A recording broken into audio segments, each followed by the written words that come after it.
கிறிஸ்துவுக்குள் பிரியமானவர்களே, ஆண்டவர் இயேசுவின் நாமத்தில் உங்களை சிகரம் தொடும் புறாக்கள் என்ற பெண்களுக்கான பிரத்யேக நிகழ்ச்சிக்கு உங்களை அன்புடன் வரவேற்கிறோம். வாங்க நிகழ்ச்சிக்குள்ள போலாம்.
இன்றைய வேதம் அறிவோம் பகுதிக்கு தங்களை அன்புடன் வரவேற்கிறோம்.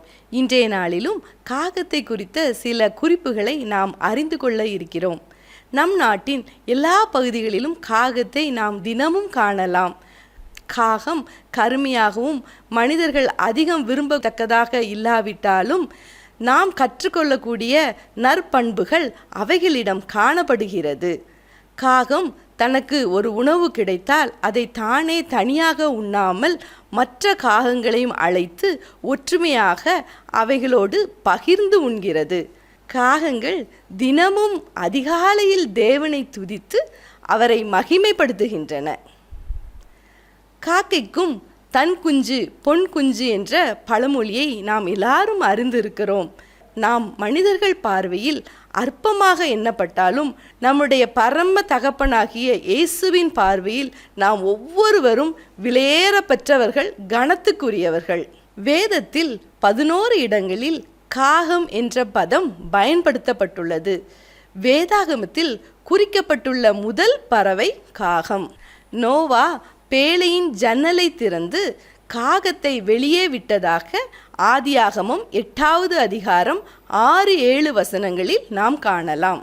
வேதத்தின் வாயிலாக காகம் நமக்கு கற்றுக் கொடுக்கிற 3 பாடங்களை இந்த நாளிலே நாம் காணலாம். முதலாவதாக, புசிக்கத்தகாத பறவைகளில் காகம் ஒன்றாக இருப்பதை லேவியராகமம் 11வது அதிகாரம் 15வது வசனத்தில் நாம் பார்க்கிறோம். ஆனாலும் காகங்களை கொண்டு தேவன் எலியாவை கேரித் ஆற்றண்டையில் போஷித்தார். காகங்கள் தேவனுடைய கட்டளையை ஏற்று தினமும் 2 வேளை அப்பமும் இறைச்சியும் கொண்டு வந்து கொடுத்ததாக 1 ராஜாக்கள் 17வது அதிகாரம் 4-6 வசனங்களில் நாம் பார்க்கிறோம். புசிக்க விலக்கப்பட்ட காகங்கள் மூலம் தேவன் பஞ்ச காலத்தில் தம்முடைய தாசனுக்கு உணவு வழங்கும் திட்டத்தை நிறைவேற்றினார். இரண்டாவதாக, காகங்கள் தங்களுடைய அனுதின உணவுக்காக தேவனை நோக்கி காத்திருப்பதை சங்கீதம் 147:9 அவர் மிருக ஜீவன்களுக்கும் கூப்பிடுகிற காக்கை குஞ்சுகளுக்கும் ஆகாரம் கொடுக்கிறார் என்று நாம் பார்க்கிறோம். நாமும் நம்மளுடைய அனுதின தேவைகளுக்காக மனுஷரை நோக்கி பார்க்காமல் தேவனை மட்டும் சார்ந்து கொள்ள வேண்டும் என்பதை காகங்கள் நமக்கு கற்றுக் கொடுக்கிறது. எரேமியா 33:3 என்னை நோக்கி கூப்பிடு, அப்பொழுது நான் உனக்கு உத்தரவு கொடுத்து நீ அறியாததும் உனக்கு எட்டாததுமான பெரிய காரியங்களை உனக்கு அறிவிப்பேன் என்று கர்த்தர் நமக்கு வாக்களித்துள்ளார். மூன்றாவதாக, லூக்கா 12:24 காகங்களை கவனித்து பார்க்கும்படி இயேசு கூறுகிறார். அவைகள் தங்களுடைய உணவுக்காக கவலைப்படுவதில்லை, வருங்காலத்திற்காகவும் எதையும் சேர்த்து வைப்பதும் இல்லை. ஆனாலும் தேவன் அவைகளை மறவாமல் பிழைப்பூட்டுகிறார். எனவே அவைகளை காட்டிலும் விசேஷித்தவர்களாக அவரது சாயலில் சிருஷ்டிக்கப்பட்ட நாமும் மத்தேயு 6:34 படி நாளைக்காக கவலைப்படாமல் கர்த்தர் மேல் நம்பிக்கை உள்ளவர்களாக விசுவாசத்தில் முன்னடக்க தேவன் தாமே நமக்கு கிருபை செய்வாராக. ஆமேன். நம்பிக்கை டிவி நேயர்களுக்கு அன்பு வணக்கம். சிகரம் தொடும் புறாக்கள் இந்த நிகழ்ச்சியில் சுகவாழ்வு துளிர்க்கட்டும் இந்த பகுதியில் தைராய்டு பிரச்சனைகளை பற்றி பார்த்துட்ருக்கோம். இன்று இந்த தைராய்டு பாதிக்கப்பட்ட பெண்கள் என்னென்னலாம் சாப்பிடலாம், எப்படிலாம் வாழ்க்கை முறைகளை கவனிக்கலாம், என்னென்ன விதங்களை தவிர்க்கணும் அப்படின்றத பற்றி இன்றைக்கு நம்ம பார்க்கலாம். இன்னும் பார்த்தீங்கன்னா 11% இள வயது பெண்களை பாதிக்கிற ஒரு பிரச்சனைனா தைராய்டு. 10ல் 1 இந்தியனுக்கு இந்த தைராய்டு குறைவாக இருக்குன்னு கண்டுபிடிச்சிருக்காங்க. ஸோ இந்த தைராய்டு இவ்வளோ காமனாக இருக்கும் பொழுது நம்ம அதற்கேற்ற பரிசோதனை பண்ணுறோம், அதற்கான சப்ளிமெண்டேஷன்ஸ் எடுக்கிறோம். இது மட்டும் பண்ணால் இதை கம்ப்ளீட்டாக க்யூர் பண்ணலாமா அப்படின்னு நினைக்கிறீங்க? இல்லை, அதை க்யூர் பண்ண முடியாது, கண்ட்ரோலில் வைக்கலாம். ஏன்னா நிறைய பேஷண்ட்ஸ் நான் பார்க்குறவங்க கரெக்டாக எடுப்பீங்க, கொஞ்சம் காலத்தில் அதை நிறுத்திடுவீங்க. அப்போ திடீர்னு பார்த்தா தைராய்டு ரொம்ப குறைவாயிரும், இல்லை ரொம்ப அதிகமாயிரும். ஸோ தைராய்டு பிரச்சனை இருக்கிறவர்கள் வாழ்நாள் முழுவதும் அந்த தேவைக்கேற்ற அளவில் அதை எடுத்துக்கொள்ளணும். இது ரொம்ப முக்கியமான விஷயம். இவை தவிர அன்றாட வாழ்க்கையில் என்னென்ன வகை உணவு கொள்ளலாம், என்னென்ன உட்கொள்ளக்கூடாது, என்ன முறைகள் பண்ணணுன்றதை பற்றியும் தெரிஞ்சுக்கலாம். உணவு பழக்க வழக்க முறைகளில் அயோடின் அதிகமாக இருக்கிற உணவுப் பொருட்களை உட்கொள்ள வேண்டும், குறிப்பாக அயோடைஸ் சால்ட். இது ரொம்ப முக்கியம். இவை தவிர நிறைய அதிகமுள்ள fibre rich food. Fibre rich food எதில் இருக்குது? பச்சை காய்கறிகள், பீஸ், கிரீன்ஸ், வெஜிடபிள்ஸ், பச்சை பயிறு, பட்டாணி, இந்த மாதிரியான பொருட்களில் அதிகமாக ஃபைபர் இருக்குது. இரண்டாவது, ஒமேகா 3 ஃபேட்டி ஆசிட்ஸ் இருக்கிற ஃபிஷ், டியூனா, சிக்கன், இதிலெல்லாம் லோ ஃபேட் ஹை ப்ரோட்டீன். இந்த டயட்லேயும் இந்த வகையான சத்துக்கள் தேவை. இவை நீங்கள் எடுத்துக்கணும். பச்சை கீரை, காய்கறிகள் இதை நிறைய எடுத்துக்கணும். இவை தவிர பழ வகைகளில் கலர்ஃபுல் பழ வகைகள் எடுத்துக்கலாம். இவை அனைத்தும் fibre rich, zinc, selenium, vitamin D இதெல்லாம் ரொம்ப முக்கியமாக தேவை. விட்டமின் டி எதில் இருக்குது? நம்ம அன்றாட வெயில், நம்ம மேலே வெயில் பட்டால் வரலாம். நல்ல ஃபேட் எதுலலாம் இருக்குது? சீஸ், மில்க், யோகர்ட் இதெல்லாம் இருக்குது. இவை அனைத்தும் நல்ல ஃபேட். இவற்றை எடுத்துக்கொள்வது நல்லது. ஃபைபர் ரிச் பழ வகைகள், அவகாடோ இவற்றையெல்லாம் எடுத்துக்கொள்வது மிக மிக முக்கியம். என்னென்னலாம் எடுத்துக்கொள்ளக்கூடாது அப்படின்னு பார்த்தீங்கன்னா, ஃபேட் அதிகமாக உள்ள உணவுப் பொருட்கள், முக்கியமாக ரெட் மீட், மட்டன் எடுத்துக்கொள்வதை தவிர்த்து கொள்ளுங்கள். பல நேரங்களில் முட்டையோட மஞ்சள் கரு மற்றும் ஃபேட் அதிகமாக இருக்கிற பட்டர், கீ இதெல்லாம் குறைத்து கொள்வது நல்லது. மற்றும் சில காய்கறிகள், அதாவது ப்ரோக்கோலி, கேபேஜ், காலிஃப்ளவர் இதெல்லாம் அளவுக்கு அதிகமாக உட்கொள்வதை தவிர்க்கணும். மற்றும் உணவு பழக்க வழக்க முறைகளில் மில்லட்ஸ், ஓட்ஸ் இதெல்லாம் ரொம்ப முக்கியம். இதெல்லாம் ஃபைபர் நிறையா இருக்குது. நம்ம இந்த பாலிஷ்ட் ரைஸு இதெல்லாம் கூறுமான வரைக்கும் தவிர்ப்பது நல்லது. கார்போஹைட்ரேட் அதிகமாக உள்ள, ஃபேட் அதிகமாக உள்ள உணவுப் பொருட்கள் இதற்கு நல்லது அல்ல. ப்ராசஸ்டு ஃபுட், நம்ம இது சாப்பிட்ற பர்கர், ஜங்க் ஃபுட் இவை அனைத்துமே அதிகமான கேலரிஸ், அதிகமான கொழுப்புகளை தருது. இது தைராய்டுக்கு நல்லதே கிடையாது. மற்றும் தைராய்டு பாதிக்கப்பட்ட பெண்கள், ஆண்கள் இவர்கள் அனைவரும் உடற்பயிற்சி தேவை, உணவு கட்டுப்பாடு தேவை, உடல் எடை குறைப்பது மிக மிக முக்கியம். உப்புச்சத்து அதிகமாக எடுப்பதை தவிர்த்து கொள்ளணும், கொழுப்பு அதிகமாக உள்ளதை குறைப்பது நல்லது. ஸோ இவை அனைத்தும் ஆரோக்கியமாக வாழ்வதற்கு முக்கியமான ஒன்றாகும். ஸோ உணவு பழக்க வழக்க முறைகளில் மாமிச உணவுகளில் சிக்கன், ஃபிஷ் ரொம்ப நல்லது omega fatigue. Fibre rich food ரொம்ப ரொம்ப நல்லது, முக்கியமான ஒன்று. கூடுமான வரைக்கும் இந்த தைராய்டு பிரச்சனை இருக்கிற பெண்கள், ஆண்கள் தங்களுடைய தைராய்டு லெவலை சீரான முறையில் பரிசோதிக்கணும். கண்டிப்பாக 6 மாதத்துக்கு ஒரு முறை பரிசோதித்து கொள்ளுங்கள். இதனால் பாதிக்கப்படுற பல உறுப்புகள், குறிப்பாக ஹார்ட்டு, கிட்னி இவற்றை பரிசோதித்து கொள்வது மிக மிக முக்கியம். உடற்பயிற்சி, உணவு கட்டுப்பாடு மிக மிக முக்கியம். Vitamin D supplementations, omega, B complex இவற்றை சீரான லெவலில் எடுத்துக்கிட்டு தைராய்டை கரெக்டான லெவலில் வச்சிங்கன்னா கண்டிப்பாக ஆரோக்கியமாக வாழ முடியும். அன்பானவர்களே, தைராய்டு கூடுவதினாலும் குறைவதினாலும் ஏற்படுகிற பிரச்சனைகளை குறித்து நாம் கேட்டோம். இந்தியாவில் 10இல் ஒரு பெண்ணிற்கு தைராய்டு பிரச்சனை இருக்கிறதாக மருத்துவ ஆலோசகர்கள் கூறுகிறார்கள். ஆனால் இது எல்லாவற்றிலிருந்து விடுதலை தருவதற்கு நம் தேவனால் கண்டிப்பாக முடியும். ஜெபிப்பதற்கு முன்பாக ஒரு வசனத்தை வாசிக்க விரும்புகிறேன். சங்கீதம் 23:6. என் ஜீவனுள்ள நாளெல்லாம் நன்மையும் கிருபையும் என்னை தொடரும். நான் கர்த்தருடைய வீட்டிலே நீடித்த நாட்களாய் நிலைத்திருப்பேன். ஜெபம். எங்களை அதிகமாக நேசிக்கிற அன்பின் ஆண்டவரே, கண்ணீரோடு, கவலையோடு, வேதனையோடு, வியாதியோடு யாரெல்லாம் இந்த நிகழ்ச்சியை பார்த்து கொண்டு இருக்கிறார்களோ ஒவ்வொருத்தருக்கும் நீர் சுகத்தை தர வேண்டும் என்று சொல்லி ஜெபிக்கிறோம். வருத்தப்பட்டு பாரம் சுமக்கிறவர்களே, நீங்கள் எல்லாரும் என்னிடத்தில் வாருங்கள், நான் உங்களுக்கு இளைப்பாறுதல் தருவேன் என்று சொன்ன தேவன் வியாதியோடு இருக்கிறவர்களுக்கு சுகத்தை தாங்க ஆண்டவரே. கண்ணீரோடு இருக்கிறவர்களுடைய கண்ணீரை நீர் துடைக்க வேண்டும் என்று சொல்லி ஜெபிக்கிறோம். பிரச்சனைகளோடு இருக்கிறவர்களுடைய பிரச்சனையை ஆண்டவரே நீர் மாற்ற வேண்டும் என்று சொல்லி ஜெபிக்கிறோம். ராஜா, என்னை நோக்கி கூப்பிடு, நான் உனக்கு உத்தரவு கொடுத்து நீ அறியாததும் உனக்கு எட்டாததுமான பெரிய காரியங்களை அறிவிப்பேன் என்று சொன்ன தேவன் இன்றைக்கும் நீர் ஜீவிக்கிறீர். உம்மை நோக்கி கூப்பிடுகிற ஒவ்வொரு பிள்ளைகளுக்கும் வியாதியிலிருந்து விடுதலை, கஷ்டத்திலிருந்து விடுதலை நீர் தரப்போறதற்காக நன்றி செலுத்துகிறோம்.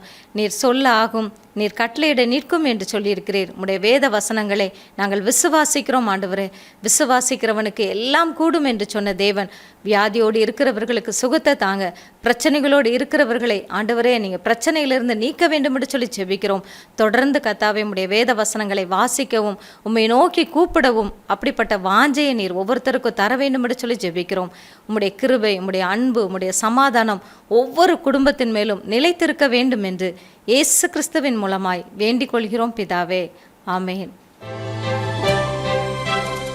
கடந்த வார செய்தியிலே ஏவாள் தெய்வ கரத்தினால் உருவாக்கப்பட்டவள், மனைவி என்று அழைக்கப்பட்டவள், உலகம் அறிந்த பெண்களுள் அழகானவள், பாவமில்லாது பிறந்தவள், சாத்தானோடு பேசி சாத்தானால் தீவிரமாய் தாக்கப்பட்டவள் என்ற 5 காரியங்களை பார்த்தோம். 6வது, உலகில் ஆடை தைத்த முதல் பெண்மணி ஏவாள். ஆதியாகமம் 3:7 அவர்கள் தாங்கள் நிர்வாணிகள் என்று அறிந்து அத்தி இலைகளை தைத்து தங்களுக்கு அரைக்கச்சைகளை உண்டு பண்ணினார்கள். ஏவாள் ஆடை தைத்த முதல் பெண்மணி. ஆடை பாவத்தை நினைவு கூறுகிறது. பாவத்தின் விளைவு வெட்கம். ஆடை என்பது நிர்வாணத்தையும் வெட்கத்தையும் மறைக்கிறது. ஆண்டவர் ஆடையை பரிசுத்தத்தின் அடையாளமாக்குகிறார். வெளிப்படுத்துதல் 19:8 8 சுத்தமும் பிரகாசமுமான மெல்லிய வஸ்திரம் தரித்து கொள்ளும்படி அவளுக்கு அளிக்கப்பட்டது. அந்த மெல்லிய வஸ்திரம் பரிசுத்தவான்களுடைய நீதிகளே என்று கூறுகிறது. ஆதியாகமம் 2:25 அவர்கள் நிர்வாணிகளாய் இருந்தும் வெட்கப்படாதிருந்தார்கள் என்று கூறுகிறது. பாவத்தை குறித்த அறிவு அவர்களுக்கு அப்பொழுது இல்லை. பாவம் செய்த பின் கண்கள் திறக்கப்பட்டது. தாங்கள் நிர்வாணிகள் என்று அறிந்து அத்தியிலைகளை தைத்து அணிந்து கொண்டனர். பயந்து மரங்களுக்குள்ளே ஒளிந்து கொண்டனர். தேவன் அழைத்த போது தங்கள் நிலையை கூறி அவர் மீதே குற்றம் சுமர்த்தினர். நீதிமொழிகள் 28:13 தன் பாவங்களை மறைக்கிறவன் வாழ்வடைய மாட்டான், அவைகளை அறிக்கை செய்து விட்டுவிடுகிறவனோ இரக்கம் பெறுவான் என்று கூறுகிறது. தங்கள் சொந்த முயற்சியால் பாவத்தை மறைக்க தைக்கப்பட்ட ஆடை தேவனால் மறுக்கப்பட்டது. ஒரு மிருகம் அவர்களுக்காக அடிக்கப்பட்டது. ஆதியாகமம் 3:21 ஆதாமுக்கும் அவன் மனைவிக்கும் தோல் உடைகளை உடுத்துவித்தார் என்று பார்க்கிறோம். இன்று நம் பாவத்தை போக்கி நம்மை மீட்க தேவாதி தேவன் தம்முடைய குமாரனாகிய இயேசு கிறிஸ்துவை சிலுவையில் பலியாக கொடுத்தார். மனம் திரும்பி கிறிஸ்துவை விசுவாசிக்கிறவர்களுக்கு இரட்சிப்பு என்னும் விலையேற பெற்ற ஆடையை தந்திருக்கிறார். 7வது தனது மகனை கொலையாளியாக கண்ட முதல் பெண்மணி ஏவாள். ஏவாளின் அத்துமீறலை தொடர்ந்து துக்கமும் மிகுந்த வருத்தமும் அவர்களை தொடர்ந்தது. தேவ சிட்சையின் பலனாக தங்களை போன்று ஒரு சிறு உருவத்தை மகனாக பெற்று காயின் என்று பெயரிட்டாள். காயின் நிலத்தை பயிரிடுகிறவனானான். மற்றொரு மகனை பெற்று ஆபேல் என்று பெயரிட்டாள். ஆபேல் மந்தை மேய்ப்பவனானான். ஒரு நாள் காயின் தன் நிலத்தின் கனிகளையும் ஆபேல் தன் மந்தையின் தலையீற்றில் கொழுமையானவைகளையும் தேவனுக்கு காணிக்கையாக கொண்டு வந்தனர். ஆதியாகமம் 4:4-5 ஆபேலையும் அவன் காணிக்கையும் கர்த்தர் அங்கீகரித்தார். காயினையும் அவன் காணிக்கையும் கர்த்தர் அங்கீகரிக்கவில்லை. இளையவனின் காணிக்கை கர்த்தருக்கு ஏற்றதாக காணப்பட்டது. தேவனின் ஏற்றுக்கொள்ளுதலிலும் புறக்கணிப்பிலும் கோபமடைந்து நிதானமிழந்த காயின் ஆபேலை கொலை செய்தான். யோவான் 8:44 மத்திய பகுதியிலே சாத்தான் ஆதி முதற்கொண்டு மனுஷ கொலை பாதகனாயிருக்கிறான் என்று இயேசு கூறுகிறார். கொஞ்சம் இடம் கொடுத்தோம் என்றால் முழுமையாக ஆக்கிரமித்து கொள்ளுவான். நன்மை தீமை அறியும் அறிவு நமக்கு இன்று இருக்கிறது. யோசித்து முடிவெடுக்க வேண்டும். ஆத்திரப்பட்டு நம் வாழ்க்கையை நாம் கெடுத்து கொள்ளக்கூடாது. தன் மூத்த 2 குமாரருள் ஒருவனை இழந்து மற்றொருவனை கொலையாளியாக கண்ட பெண்மணி ஏவாள். 8வது இழப்புகளை சந்தித்த முதல் பெண்மணி. ஏவாள் தனது கீழ்ப்படியாமையினாலே இழப்புகளை சந்தித்தாள். ஏதேன் தோட்டத்திலே தேவனுக்கு கீழ்ப்படியாது பாவமின்மையை பரிசுத்தத்தை இழந்து போயினர். ஆதாமையும் ஏவாளையும் தேவன் ஏதேன் தோட்டத்திலிருந்து வெளியேற்றியதால் பூமியிலே பரலோக அனுபவத்தை இழந்தனர். தன் அருமை மகன் ஆபேலை இழந்தாள். எல்லாவற்றிற்கும் மேலாக தோட்டத்தில் தேவனோடு உலாவிய நேரடியான தனிப்பட்ட தேவ உறவையும் ஐக்கியத்தையும் இழந்து போனாள். எசாயா 59:2 உங்கள் அக்கிரமங்களே உங்களுக்கும் உங்கள் தேவனுக்கும் நடுவாக பிரிவினை உண்டாக்குகிறது. உங்கள் பாவங்களே அவர் உங்களுக்கு செவி கொடாதபடிக்கு அவருடைய முகத்தை உங்களுக்கு மறைக்கிறது. நித்திய ஜீவனை தரும் விருட்சத்தை இழந்து போயினர். ஆதாம் ஏவாளின் பாவத்தினால் சரீர மரணம் வந்தது. 1 கொரிந்தியர் 15:21 மனுஷனால் மரணம் உண்டாயிற்று என்று கூறுகிறது. ஏவாள் தன் மூத்த குமாரனாகிய காயினால் மற்றொரு குமாரனாகிய ஆபேலை இழந்து போனாள். 9வது சிலுவையை பற்றிய தெய்வீக வெளிப்பாட்டை பெற்ற முதல் பெண்மணி ஏவாள். ஏவாள் மூலமாக பாவம் உலகில் உட்புகுந்தது. அது சர்ப்பமாகிய பிசாசினால் வந்தது. ஆதியாகமம் 3:15 தேவனாகிய கர்த்தர் சொன்னது, உனக்கும் ஸ்ரீக்கும் உன் வித்துக்கும் அவள் வித்துக்கும் பகை உண்டாக்குவேன். அவர் உன் தலையை நசுக்குவார், நீ அவர் குதிங்காலை நசுக்குவாய் என்றார். அவள் வித்து என்பது ஒரு பெண்ணின் வித்தாக தோன்றும். இந்த வசனம் கர்த்தராகிய இயேசு கிறிஸ்து சாத்தானை முற்றிலுமாக தோற்கடிப்பார் என்பதை தீர்க்க தரிசனமாக கூறுகின்றது. நீ அவர் குதிங்காலை நசுக்குவாய் என்பது பிசாசானவன் இயேசு கிறிஸ்துவை தோற்கடிப்பதற்காக மேற்கொண்ட பல முயற்சிகளை குறிக்கிறது.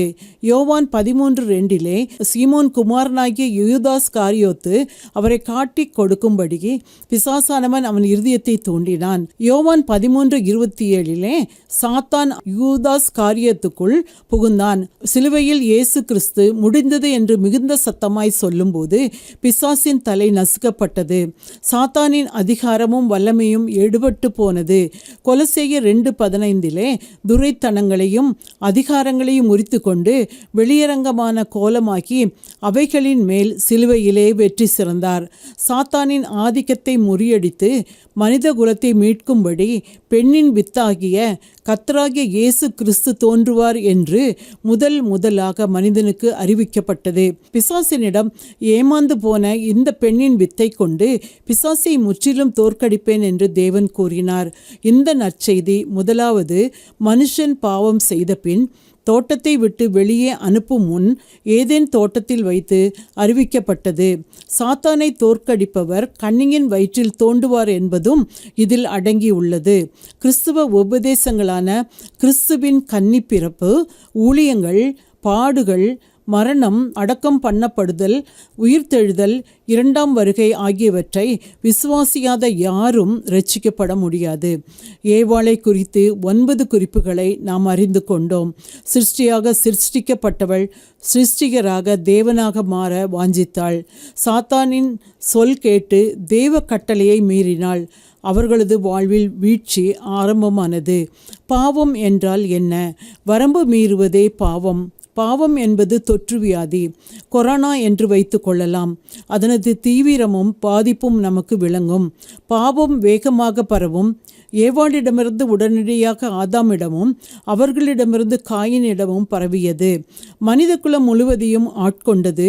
பாவம் மனிதனை தேவனிடமிருந்து பிரிக்கிறது. பாவத்தை இச்சிக்கத்தக்கதாக காட்டுவது சாத்தானின் வேலை. யாராவது கிறிஸ்துவை பின்பற்றினால் அது சாத்தானுக்கு பொறுக்க முடியாததாகி விடுகிறது.